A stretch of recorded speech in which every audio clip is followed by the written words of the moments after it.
All right, good morning, folks. Good morning, folks. Today is Friday. Come on, Mixer. Oh, I guess we're going to just start the show with audio issues. Come on, Mixer. Allow me to turn the volume down. Thank you, jeez. Hello, welcome to the party. Today is Friday, February 17th, 2023. Welcome to episode number 306 of Simply Cyber's Daily Cyber Threat Briefing. Over the next 45 minutes, I, your guest, host, you're the guests, I'm the host. Woo, hold on, let me take a slug of this coffee. It's Friday, people. Here we go. Welcome to Simply Cyber Daily Cyber Threat Briefing. I'm your host, Dr. Gerald Auger. Over the next 45 minutes, me, Andrew Nakamura, Brian Peak, Gary Sturgiadis, Chuck Sapp, and all of chat will be ripping through the top cybersecurity news stories of the day, and I'll be giving my opinion, my professional analysis, my expert opinion, if you want to call it that, on each of these stories, on what it means to you. Sometimes the bigger picture, macro levels, how these stories relate to more like typical case studies, terminology, etc. If you're a professional in the industry, you will get value from this, I promise you. If you are looking to break in the industry, like many of you are, you will get value from this episode, as you do from every single episode. I take a lot of pride in the fact that we are delivering impactful value here on the stream. So stick with us. You're going to love it. Say what's up in chat. But before we dig into the show, before we rip apart the top cyber news stories of the day, I want to say thank you and hello to the stream sponsors, starting with Barricade Cyber Solutions. Barricade Cyber Solutions is dedicated to helping businesses from cyber attacks, yeeting them right out of here, and recovering from the damage done. Guys, when you get popped in the mouth, you got to deal with the immediate issue, right? You need to contain and quarantine, right? Then there's an entire eradication phase. So there's multiple parts to incident response, and Barricade Cyber can help you with that. Cyber attacks can cause massive issues for businesses and send dedicated, hardworking business owners into turmoil, giving them tubby troubles. Every contract with Barricade Cyber comes with a 64-ounce bottle of Pepto-Bismol. I'm joking, but it should. Barricade Cyber Solutions knows how to mitigate the damage done by cyber incidents. They're professionals. They can help you through these tough cyber incidents. Go to barricadecyber.com. Check them out. You can go. I got their site right up here on the stream. Eric Taylor's calendar's right here. Hop on. Today, 10 a.m., you can meet with Eric. This is his calendar. Have a conversation. See what's up. Also want to say thank you to IT Pro TV, now IT Pro by ACI Learning. There's a pinned comment in chat right now regarding the deal that they're offering through Simply Cyber's community, 30% off your first month, your first year. Dude, basically, if you're ready to get, education, practice exams, etc., labs, and you're in a time crunch, because there's a lot of free stuff out there, but if you're in a time crunch, you can use IT Pro TV, which costs money, but it allows you to get focused, consolidated information in a short fashion. So go check them out. I'm very happy with the work that I've been doing with them and the content I've been consuming from them. So check that out. I do want to say every episode of the Simply Cyber Daily Cyber Threat Briefing is worth half a CPE. So be sure to say what's up in chat, hashtag Team Live, like Harish Kumar just did. If you're on replay, hashtag Team Replay. If you're a lurker like Eric Taylor, hashtag lurkin', or realistically, hashtag passive observer, like my man Chuck Sapp coined the phrase. I don't think I've attributed it to him yet, but I want to say what's up to Chuck Sapp in chat. Really appreciate him, and we had a call. Good stuff, man. Plus the Simply Cyber Community Challenge. Spoiler alert. My man Chuck Sapp came up with that too. Say what's up to Chuck in chat, please. Good guy, great guy. Big fan. I see you, Charles Sapp. Toasty Pops is in the house. Usher 412's here. Say what's up. And if you're hashtag Team Hybrid, we see you too. Do the 2X, listen to me go blah, blah, blah, blah, blah, blah, blah, and then catch up to us in real time. We'll look forward to you. We'll be waiting. All right, now sit back, relax. As we all know, the jaw jacking's at the end. So stay tuned, and we will get to the, let's get to the velvety tones of Simply Cyber's CISO series newscast. Sit back, relax, and let's do this. From the CISO series, it's Cybersecurity Headlines.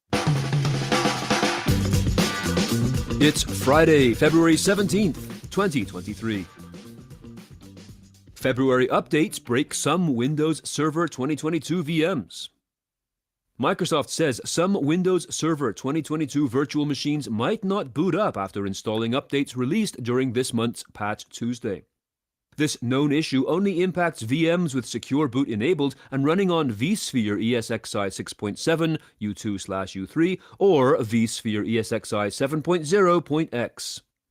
VMware and Redmond are investigating the issue and will provide more information as soon as it is available.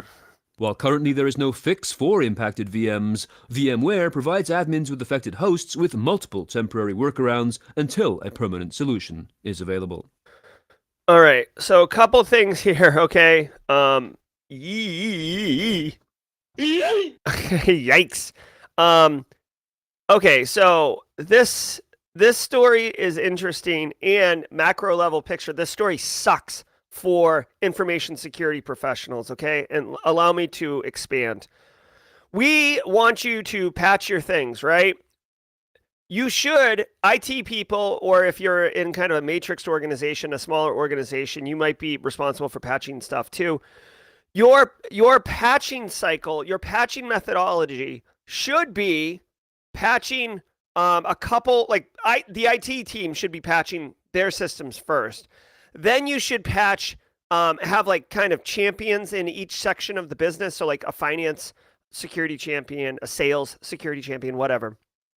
Or at worst, if you can't get champions, have some instance of a machine that looks like or behaves like, someone from each department, ideally. Patch those machines, make sure they don't break. Patch a subset of your IT infrastructure, make sure it doesn't break, and then send it to the entire organization. You do not, Carl. You do not patch all the things. You do not just hit I know it seems easy to just hit the easy button and have all the patches apply. I'm getting the hell out of here. It's Friday. I'm leaving at 1, baby. Push all the patches because things like this happen. The computer doesn't boot up. Okay, this isn't like you can roll the patch back. Your machine is totally bricked if this happens. Okay, so you definitely want to be mindful of testing a subset of your machines because ideally you'd have this machine, it's a VM's in an ESXi chassis, so ideally you'd have a snapshot, which is basically like a backup you can just revert to wicked easily. Hopefully you have the snapshots and this is a very easy thing to recover from. Having said all that, it only affects machines with secure boot enabled, which is even. Yeah, I said that. Yeah. So, okay. So here's the thing. Okay, this is why I'm like, oh god, this sucks. First of all, this affects machines with secure boot enabled, right? So we cybersecurity professionals are already fighting an uphill battle against IT because they're like, oh, your agent. You want me to put another agent on my server? It slows down performance. And it's like, no, it really doesn't. You're just making stuff up, IT. And they're like, right? So first of all, you're in an uphill battle trying to get them to configure systems securely, install security technologies already. Now, this right here, don't tell the IT people about this because the IT people are going to be like, see, I did the secure boot like you asked and it broke my machine. And I had to patch, which broke my machine. CIO, like dad, CIO. This security stuff breaks all the things. See, this is why we can't have nice things because of Jerry and the InfoSec people. And you lose political capital with stuff like this.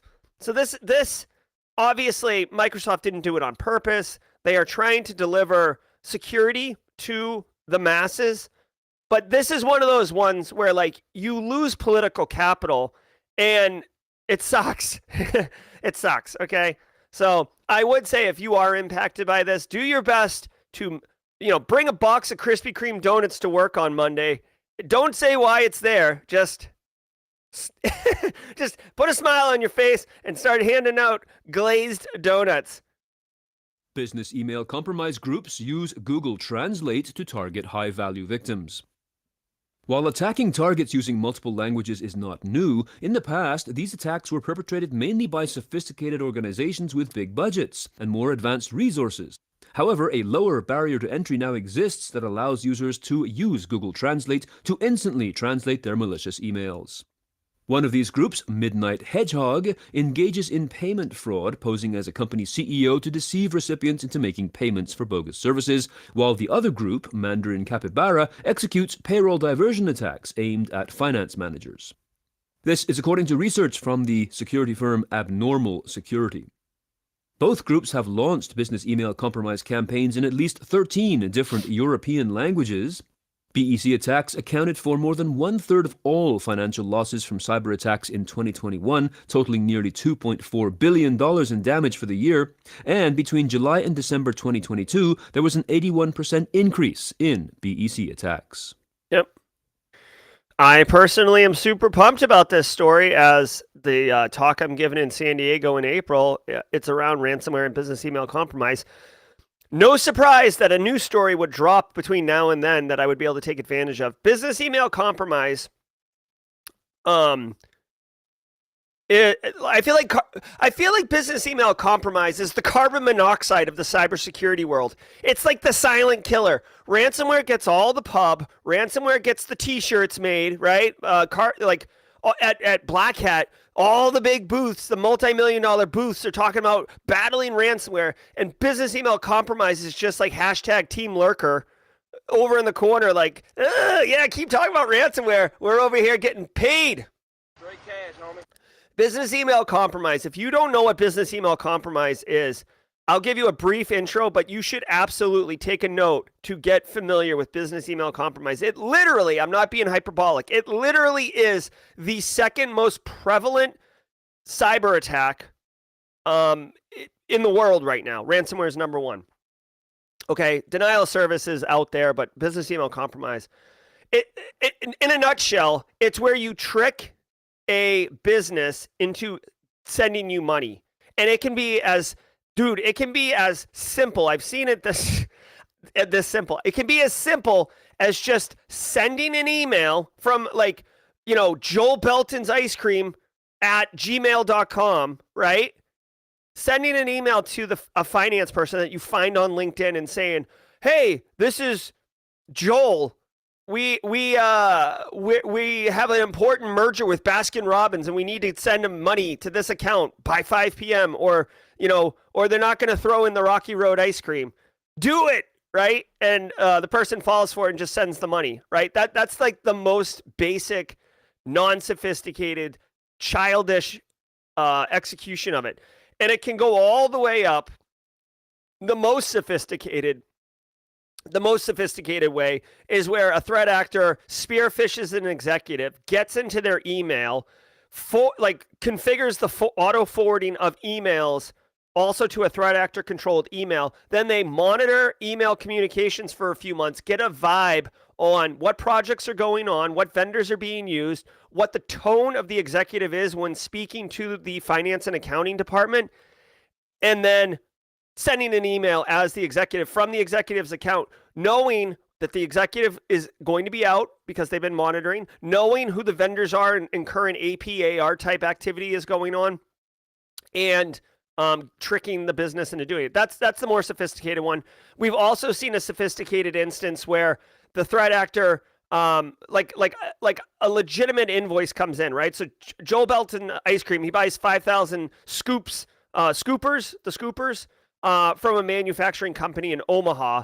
And the Omaha company says, okay, like, here's the invoice, Joel. Go ahead and pay us for the 5,000 scoops. And then I'm in Joel's email, or I'm in the manufacturing company's email. I could be in either. And I update the PDF with the maliciously controlled bank account number, and I send it to Joel, and I say, hey, there was a mistake. Use this one. Like, there's a bank account mistake. Just freaking pay this, and then you get paid. It is super successful, super lucrative, super transactional. I want to say, at least in 2020, The average business email compromise attack netted about $75,000 on average, right? They can go upwards to hundreds of thousands of dollars, but on average, it's like 75K. I also know multiple businesses firsthand, okay, that dude, when they fall for business email compromise in the tone of $60,000 to $80,000, they lick their wound and keep going on. They don't get the money back. They don't invest any time or energy or resources into trying to get the money back. So it's like, as a criminal, like it's low risk, right? So anyways, get familiar with business email compromise. It's going to be a good one.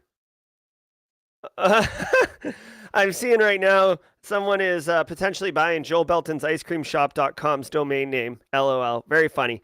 So the final thing I'll say is, as I've just outlined, this is all how the business email compromise happens, but you need to send a convincing email. That's the start of it, right? Whether I'm phishing your creds or I'm trying to just send you a direct email to tell you to send me money. If I don't know Dutch, guys. Like I know you might think, hey, look at this guy. This guy seems like he knows Dutch, right? I don't know Dutch. So using tools to type in a business email compromise email and then stick it in Google Translate, and it's better than me trying to guess how to do Dutch or using an English to Dutch dictionary. So I'm not surprised, man. Shall we play a game? Dude, as these tools come out, I wouldn't be surprised if we go one step further and use ChatGPT to write a business email compromise email, then use Google Translate to translate it into 35 languages, and then fire it off. Come on, man. Let's go. Evolving cyber attacks and alert fatigue creating DFIR burnout. The evolution of cybercrime is weighing heavily on digital forensics and incident response teams, DFIR, leading to significant burnout and potential regulatory risk. This is according to the 2023 State of Enterprise DFIR survey by Magnet Forensics, a developer of digital investigation solutions. The firm surveyed 492 DFIR professionals in North America, Europe, the Middle East, and Africa, working in organizations in industries such as technology, manufacturing, government, telecommunications, and healthcare. More than half, 54% of DFIR professionals said they feel burned out in their jobs, with 64% stating that alert and investigation fatigue is a likely contributing factor. Hackers use Google. All right. Of all the days, Eric Taylor's in chat. Not lurking. This is a good one, Eric. So, guys, this is no surprise, okay?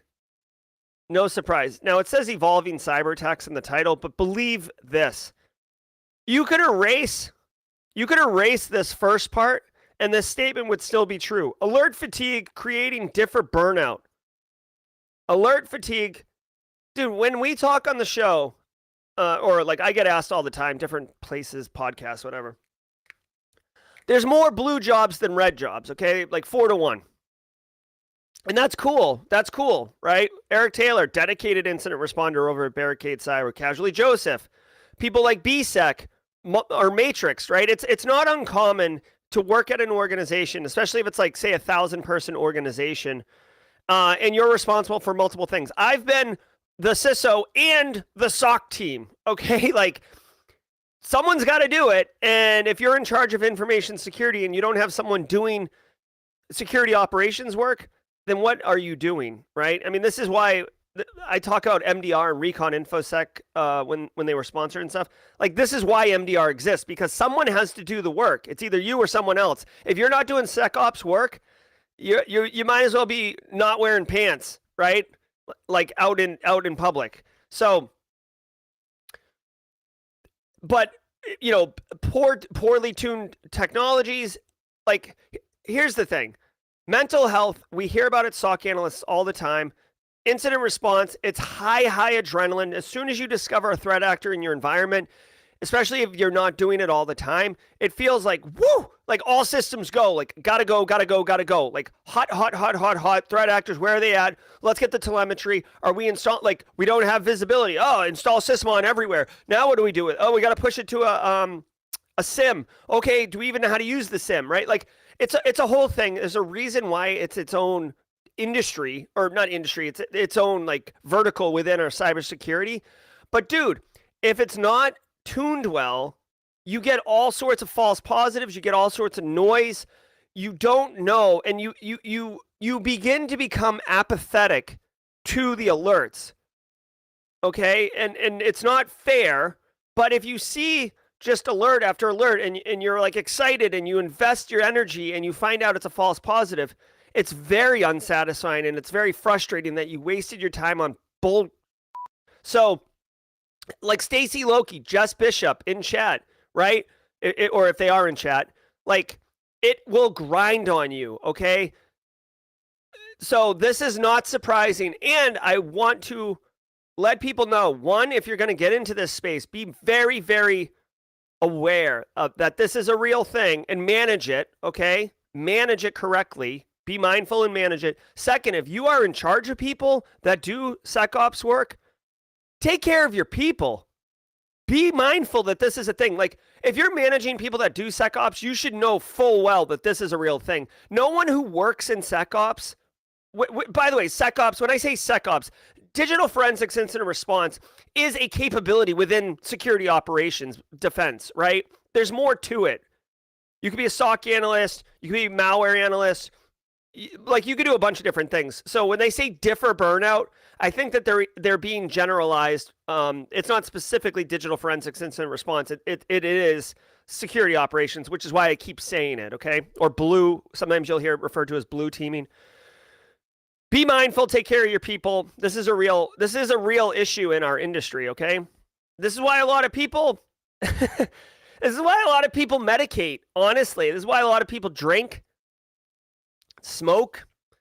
You need to decompress, right? Some people go out and beat up a boxing bag, right? JJ Davy does that.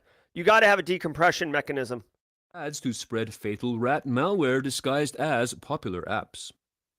Chinese-speaking individuals in Southeast and East Asia are the targets of a new rogue Google Ads campaign that delivers remote access Trojans, such as Fatal Rat, to compromised machines.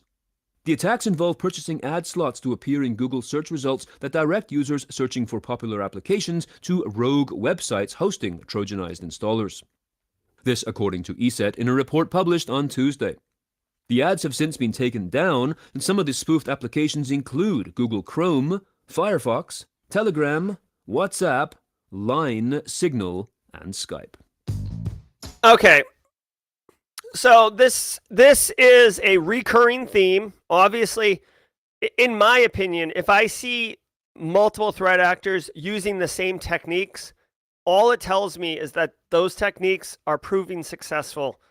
And it's not like they have like Criminal Con, every July right after DEF CON Black Hat, where the criminals get together and share new techniques and stuff. But word spreads, right? We have seen this technique of purchasing Google ads and then putting fake websites at the top so threat actors can trick people into downloading malicious software. You can see here in the preview window, a threat actor has registered the domain name firefoxis with an s.org. Also want to point out that that's spelt incorrectly. It should be ES, proper English. Google Translate didn't work on that one. So firefoxis.org, which is a maliciously controlled site, and a victim would think, oh, I want to download Firefox, click here, run the browser installer, and in reality, they're literally just straight up diving into they think they're diving into a swimming pool, and instead they're diving into a septic tank. Ew, so gross. Okay, so be mindful of this technique. I've made multiple education, information security awareness videos around this because many people use Google and many people just default to the first result on Google. There's a reason, guys.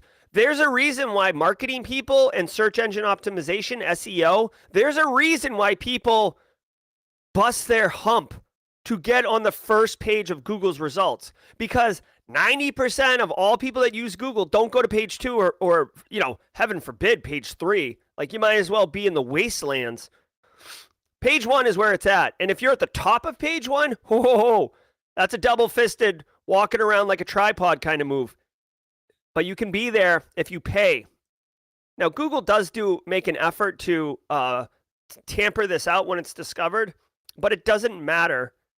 It doesn't matter because somebody's falling for it. Victims are falling for it. So educate your end users. Exactly. Alana wants to know there's actually more than one page on Google. Exactly. Exactly. And now a word from our sponsor, us. Yes, CISO Series. If it is important, it will likely be in the cybersecurity headlines update in the morning, and it allows me and my team to dig in a little more on aspects that might affect our technology stack, said Sean Bowen, CISO for World Fuel Services. Security leaders listen and make decisions based on what they hear on this very show. Do you have a solution that just needs to find the attention of the right audience of cyber professionals? To learn more about pricing and audience, email us at info@cisoseries.com. All right. If you're new here, what we do on the mid-roll is all about good times. Hey, hey, hey, hey. Welcome to the mid-roll, everybody. I want to just take a minute and thank all of you for being here. If you're getting educational value out of the stream, good. That's my entire intent. I get up every single morning and hit go live with the intent of delivering educational value to you, wherever you are in your career journey. I'm trying to serve different markets here. People trying to break in, people who are professionals. But if you're getting value out of it, whether entertainment because of my silly rants or because of educational value, take a minute, hit the like button. Take a minute, hit the like button. It does go a long way. Yep, we got your joke of the day, Gary.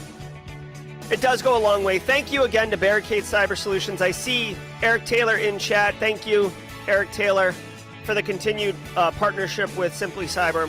It's definitely a long, blossoming relationship. I appreciate it. And I appreciate you too, Eric. Like, you're a great person. Again, thanks to ACI Learning. Kathy Chambers, another great industry person that I'm beginning to develop a relationship with and really enjoy her personality and the way she sees helping the cybersecurity community. So good on y'all. And thank all of you, like Bill Green, Cyber Munchkin, Anna Lynn, people like Chuck Sapp, who reaches out to me and wants to make the Simply Cyber community better also and offers up ideas. Kimberly McKnight and what she does with Cybersecurity Central and all the people who are members of that. James Driscoll, Kerry and his continued effort and work. Casually Joseph jumping in here. Joel Belt and Justin Gold, BSEC with the mods. Guys, it really is a village, and I genuinely appreciate it. Thank you. Thank you all very much. If you want to get the newsletter on Monday, today is, I'll send it on Tuesday. Monday's a federal holiday in the U.S., so this will come out on Tuesday. Go to simplycyber.io/newsletter, and I will draft it up. We have no show on Monday. There's no show on Monday, guys. It's a federal holiday, and I'll be traveling. I talked to Mrs. Auger. She was hashtag Team Lurker the other day when I said maybe I would live stream while driving with the family and do the show, and she was like, I was in chat. We're not doing that. I was like, no, of course not. But so hello to hashtag Mrs. Dr. Auger if she's in chat lurking. All right, so every Friday, every single day of the week, we do something. I want to say Fridays are my son's Grayson's joke of the day, joke of the week. Grayson's joke of the week this week. He asked me if I've been to the diner on the moon. And I said, the diner on the moon, Grayson? What are you talking about? He's like, yeah, the diner on the moon. I went there last week on a school field trip. Food was good, but the atmosphere wasn't. Oh! Very nice. Very nice, Grayson. Great food, not much atmosphere. Very nice. Hold on.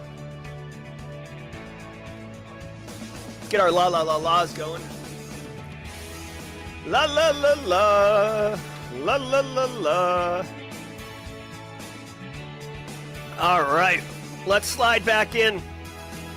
Let's slide back into the news, guys. Mortal Kombat ransomware employed in financially motivated campaign. Since December 2022, Cisco Talos researchers have been observing an unidentified financially motivated threat actor deploying two new malware types, one entitled Mortal Kombat with a K, and a Go variant of the Lapless Clipper malware. The threat actor is scanning the internet for systems with an exposed remote desktop protocol port 3389. The similarities in code, class name, and registry keystrings led the experts into assessing with high confidence that the Mortal Kombat ransomware belongs to the Xorist family, that's Xorist. The malware campaign is targeting individuals, small businesses, and large organizations with the end goal of stealing or demanding ransom payments in cryptocurrency. All right, hold on one second. Okay, so two things. One, I feel like Eric Taylor, we might have to like send him some Xanax or something. Much like myself, Microsoft RDP exposed to the internet is a trigger. It is a trigger, okay? Oh, how freaking like, oh, dude. You are so dumb. You are really dumb. For real. How on earth? Now, God, I'm gonna manage this. I'm gonna control this. Okay.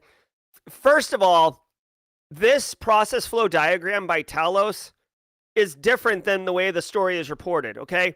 Scanning for 3389 Microsoft Remote Desktop means that you would make a remote desktop connection into the environment and own the box that you got into and then move laterally from there. This process flow diagram shows the initial attack starting with a phishing email with a malicious attachment that runs a bash file, basically, or batch file on Windows, and pulls down from the second stage payload, right? This is what the top right is, which would then be Mortal Kombat or Lapsless Clipper, okay? This is different than what they said. Either way, like all you have to do is imagine the orange bubbles here on the left. You could swap those out and just say attacker scans Microsoft Remote Desktop and either brute forces or uses like a blue keep vulnerability to exploit and get control of the machine. Because like basically right here, the top right, like this third orange bullet, like once you're here, you own the box. You've compromised it, and now you can do whatever you want to it. Second stage payload. So everything from the gray box down stays the same. Just the initial infection could change. Having said all that, they did say 3389 in the story. Dudes, it is 2023. It's never been acceptable. It's never been acceptable to have 3389 open to the internet. Ever. That is some stupid, like so dumb. There's no reason to do that. There are VPN has been around since like Tandy's and Commodore 64s, right? I'm being hyperbolic here, but my point is we've had technologies to do this. So to put 3389 open to the internet means one of two things. One, you're an idiot, or two, you don't know what you're doing. Either way, you're ill-equipped to be making those decisions or configurations. That is an absolute no. You do not. And I don't even care if it's Microsoft Remote Desktop. Let's not poo-poo on them, okay? Any remote access solution that's just open and listening for a connection, VNC viewer, right? Like, what are you doing? You might as well, it's like, guys, it's like seriously the equivalent of like, we talk about having like your front door unlocked and threat actors jiggling the handle and busting in. This is like taking the front of your house off and just having like the rooms upstairs, the rooms downstairs, your hallway, like exposed to the street. It's not like having no front door. It's like not having a front wall of your house. It's absurd. It's absurd. Okay? Like Eric, I haven't been looking at chat, but Eric Taylor may have already said this. Like, it's a joke. Like remote desktop 3389 is often referred to as just RDP. Okay, it's the acronym for remote desktop protocol, RDP.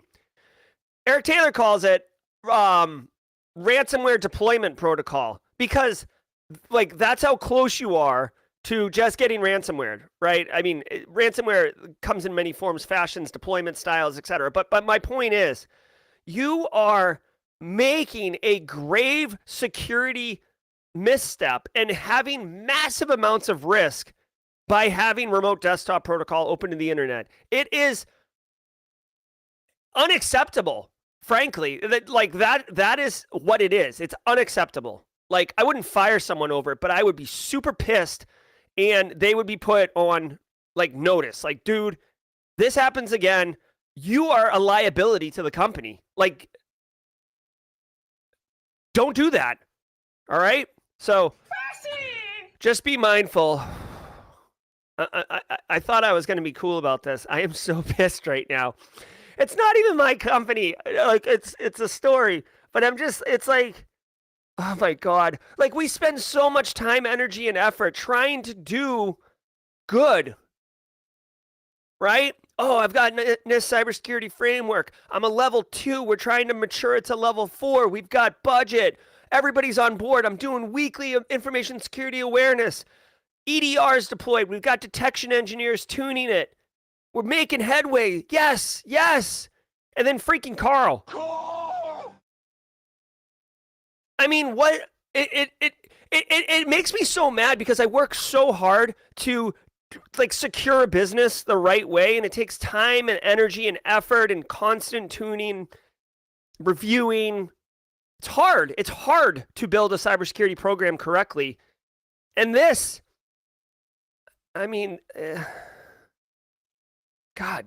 Mirai botnet variant has been very busy, researchers say. Called V3G4, the variant exploits 13 known vulnerabilities, according to research by Palo Alto Network's Unit 42. Woo! Mirai typically allows for full control of devices, adding them to its network of remotely controlled bots used to launch distributed denial-of-service attacks. Mirai primarily targets online consumer devices such as Internet Protocol cameras and home routers. The botnet was first found in August 2016 and has been used in some of the largest and most disruptive DDoS attacks, including that on Brian Krebs' website and an attack on French web host OVH. Paras Jha, owner of a DDoS mitigation service ProTraf Solutions, and the company's co-founder Josiah White are believed to be behind the Mirai botnet. All right, really quickly, Barricade Cyber Solutions just dropped a 50 spot on gifted subs.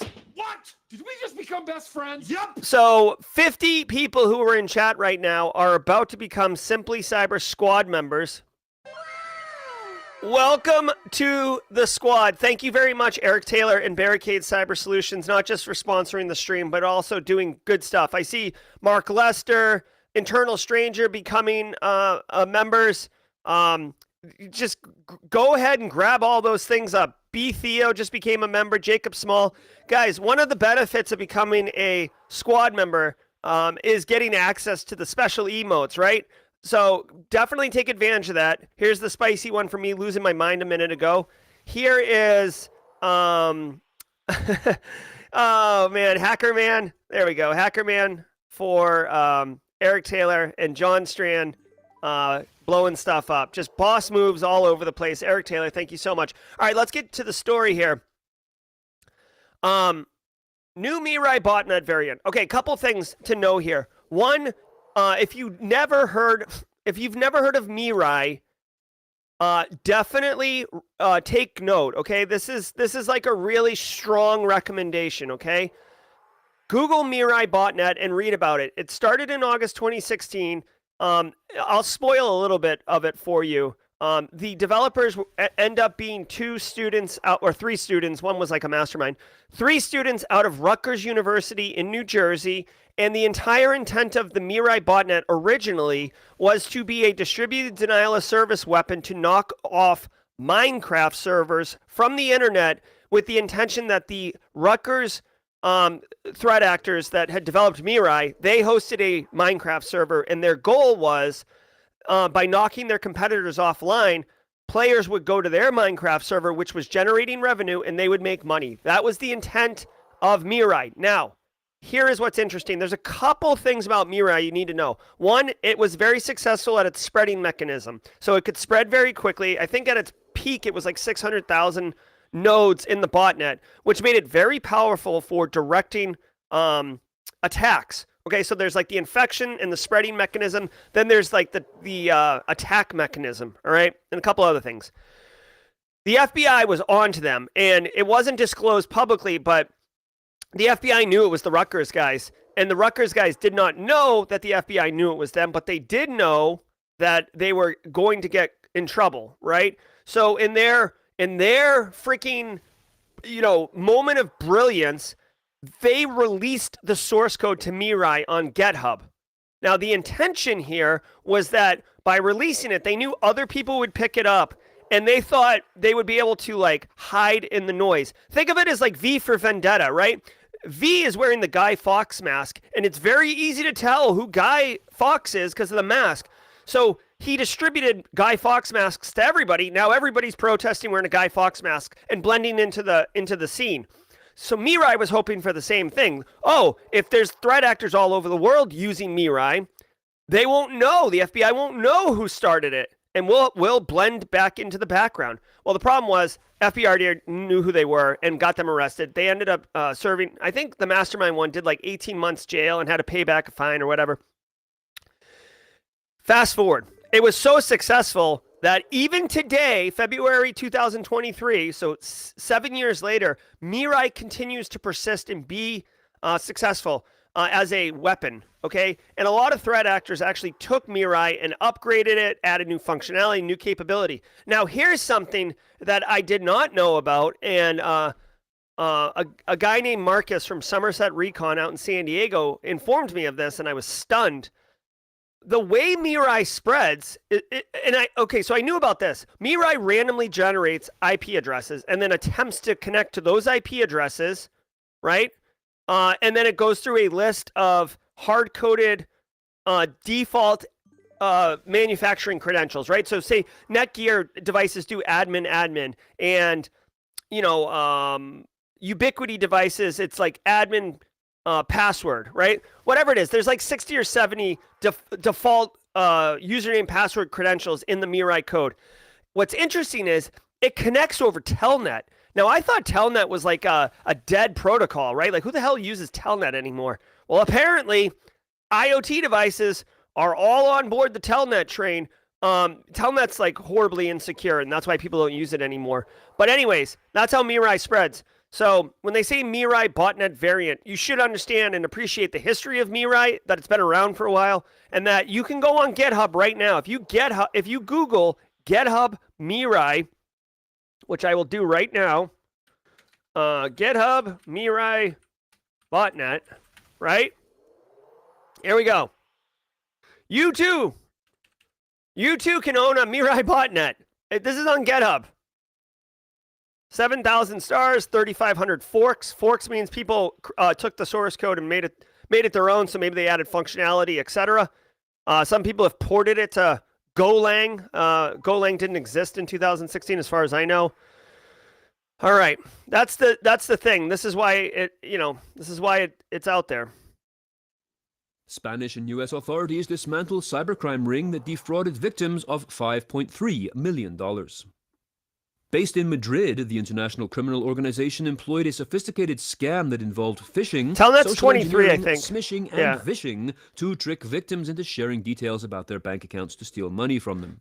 In some instances, the attackers engaged in three-way calls, interacting with both the victim and their North American financial institution to obtain verification and authorization codes to complete the fraudulent transactions.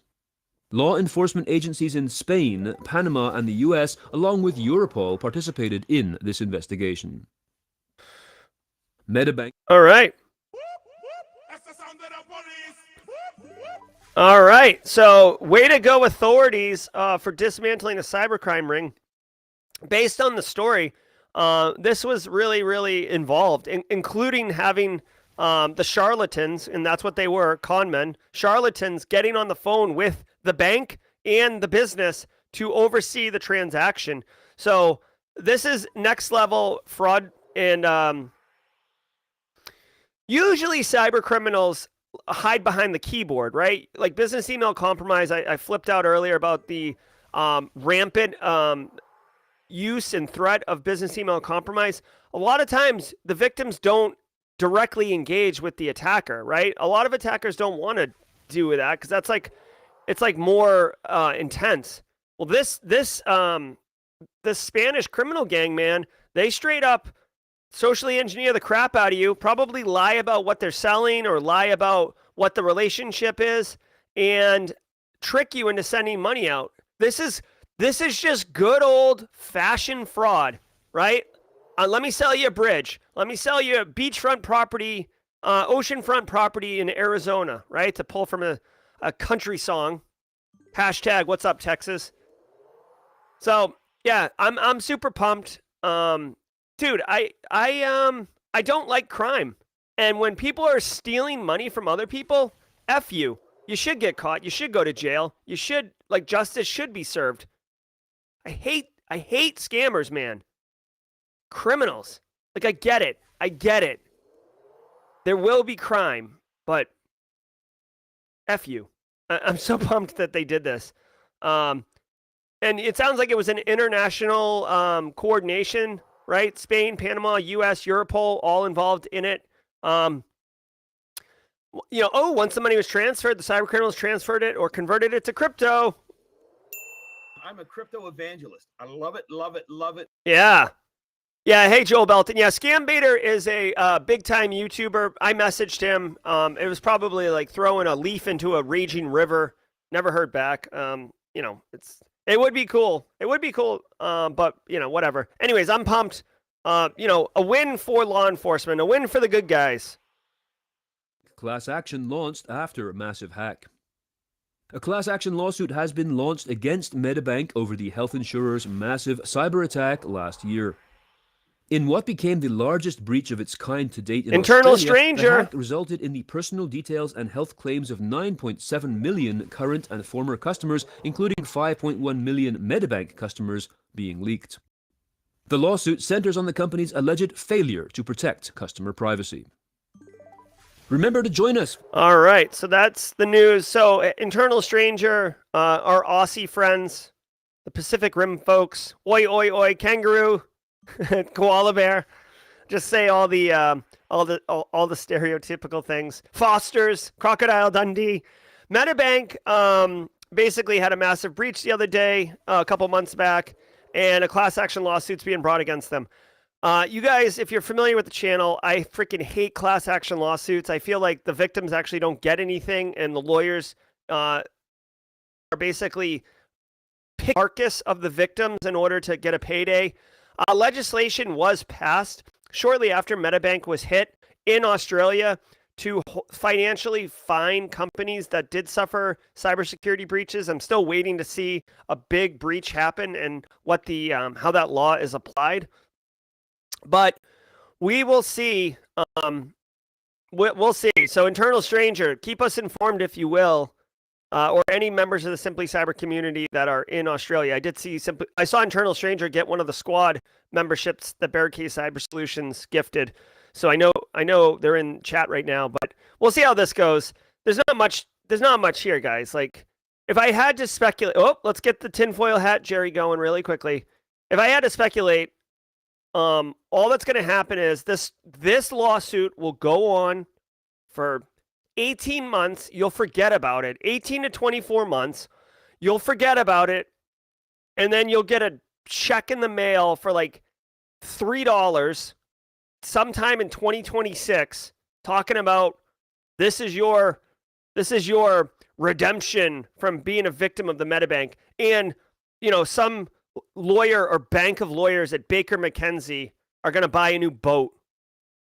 That's it. Whoopee! All right, so if you were here for the news, I'd love to say thank you all so much for being here. Genuinely appreciate it. If you want to hang out and do a little jaw jack, and that's what we're going to do, I do want to remind you, if you were here just for the news, I'm very, very excited to share with you that at 9 a.m. Eastern time. So in just a few minutes, this video is about to drop. Okay, I'm going to drop a link in chat. If you were on the show yesterday, we had a premiere right after the show ended, and it was part 1 of a 2-part series of videos. This is part 2. Okay, I'm going to be in chat. You can see it says premiering in 9 minutes. Many of you came over from the stream yesterday to do the premiere with me. If you want to do that again, would love to have you. Yeah, Aaron KG helped me with both of these videos, and I'm genuinely appreciative of the work that he did on that. So Crystallized 3D Green asks, what are my thoughts on Dark Trace? If Dark Trace is the product, I think it is. Yeah. So Dark Trace, really quickly, I haven't used it in a production environment. Dark Trace is interesting in that, first of all, their marketing's great, right? But their tool is cool, but because you can't do detection engineering on it. So like, there's an upper threshold of the value and the power of Dark Trace. It's great if you don't know what you're doing and you just want something to help you as kind of like an AI. Shall we play a If you want like an AI detection engineer, it's pretty good for that. But if you actually want to get in there and tune your own tooling, you won't be able to do it. So that's a shortcoming and one of the challenges. All right, cool. Let's see, Joel, are you tracking the whales being beach story? Would love to hear your thoughts. If you think you could wind turbines or something else. Yeah, I saw you put a whale in chat, Joel. I didn't understand what that was. I was talking to my cousin Pat before the stream started, so I didn't have a chance to investigate. I thought you were just... cool. Hey, Harish Kumar just started the Sec Plus course on IT Pro TV and says he's loving it. Harish, I hope you took advantage of the 30% discount. I hope you did. So Aaron Lancaster says Dark Trace has been accused of shady stuff. I don't know anything about that, one way or the other. I'm not defending or attacking. I just don't know. Joe Belton's agreeing with me. It is good. I assume he's agreeing with the fact that it doesn't allow detection engineering, which is just, it's an option, right? They're washing ashore in New Jersey. Oh, hey, Emilio. Yeah, that is weird. Every once in a while, dude, there's been stories where like a flock of birds just like drop dead in the sky, right? Like just weird crap like that. Ugh.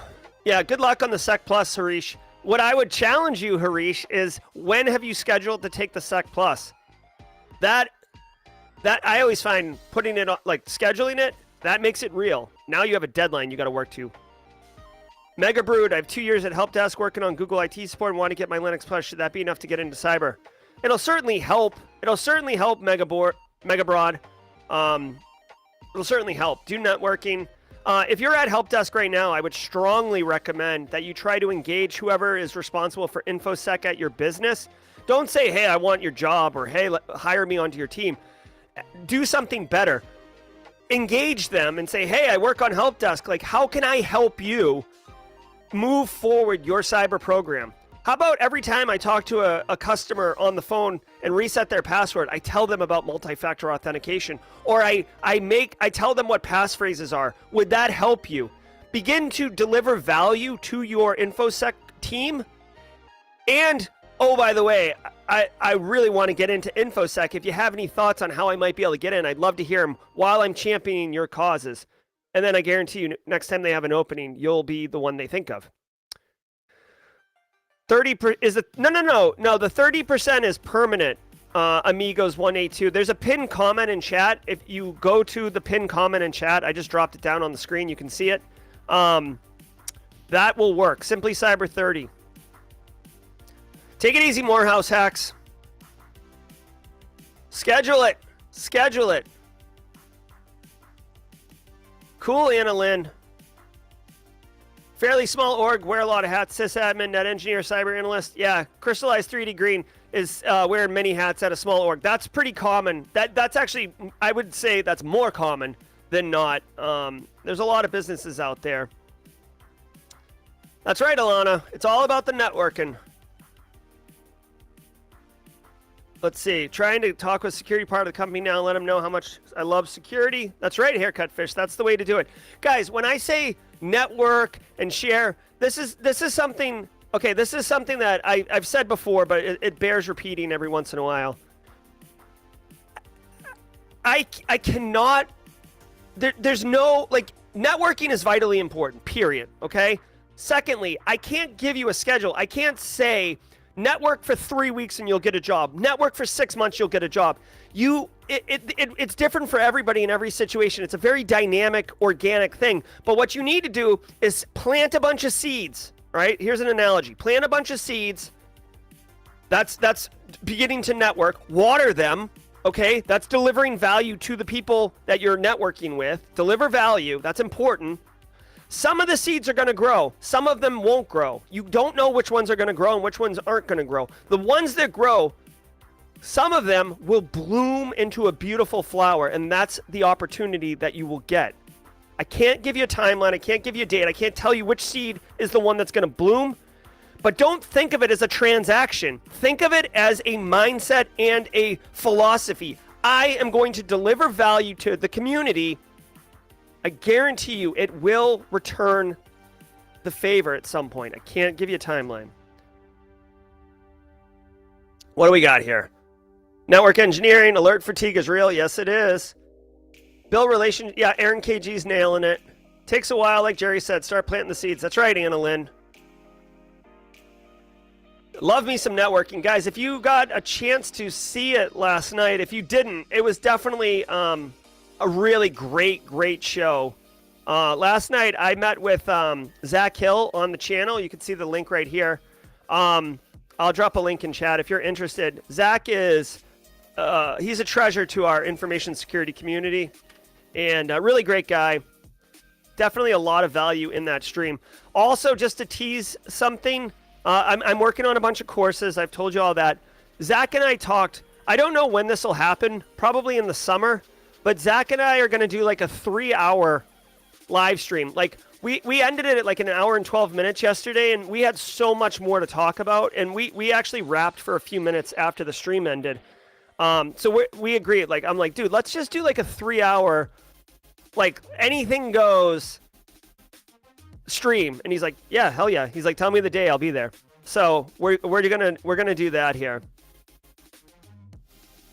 Yes, first week in March, Lacey Cochran for the win. All right, first week in March, Lacey. That's like 3 weeks away. You got this. You got this. All right, I'm super pumped for this video to drop. How to get cyber experience without a job. That's what this video is. That seems to be like a common question in the industry that I wanted to answer.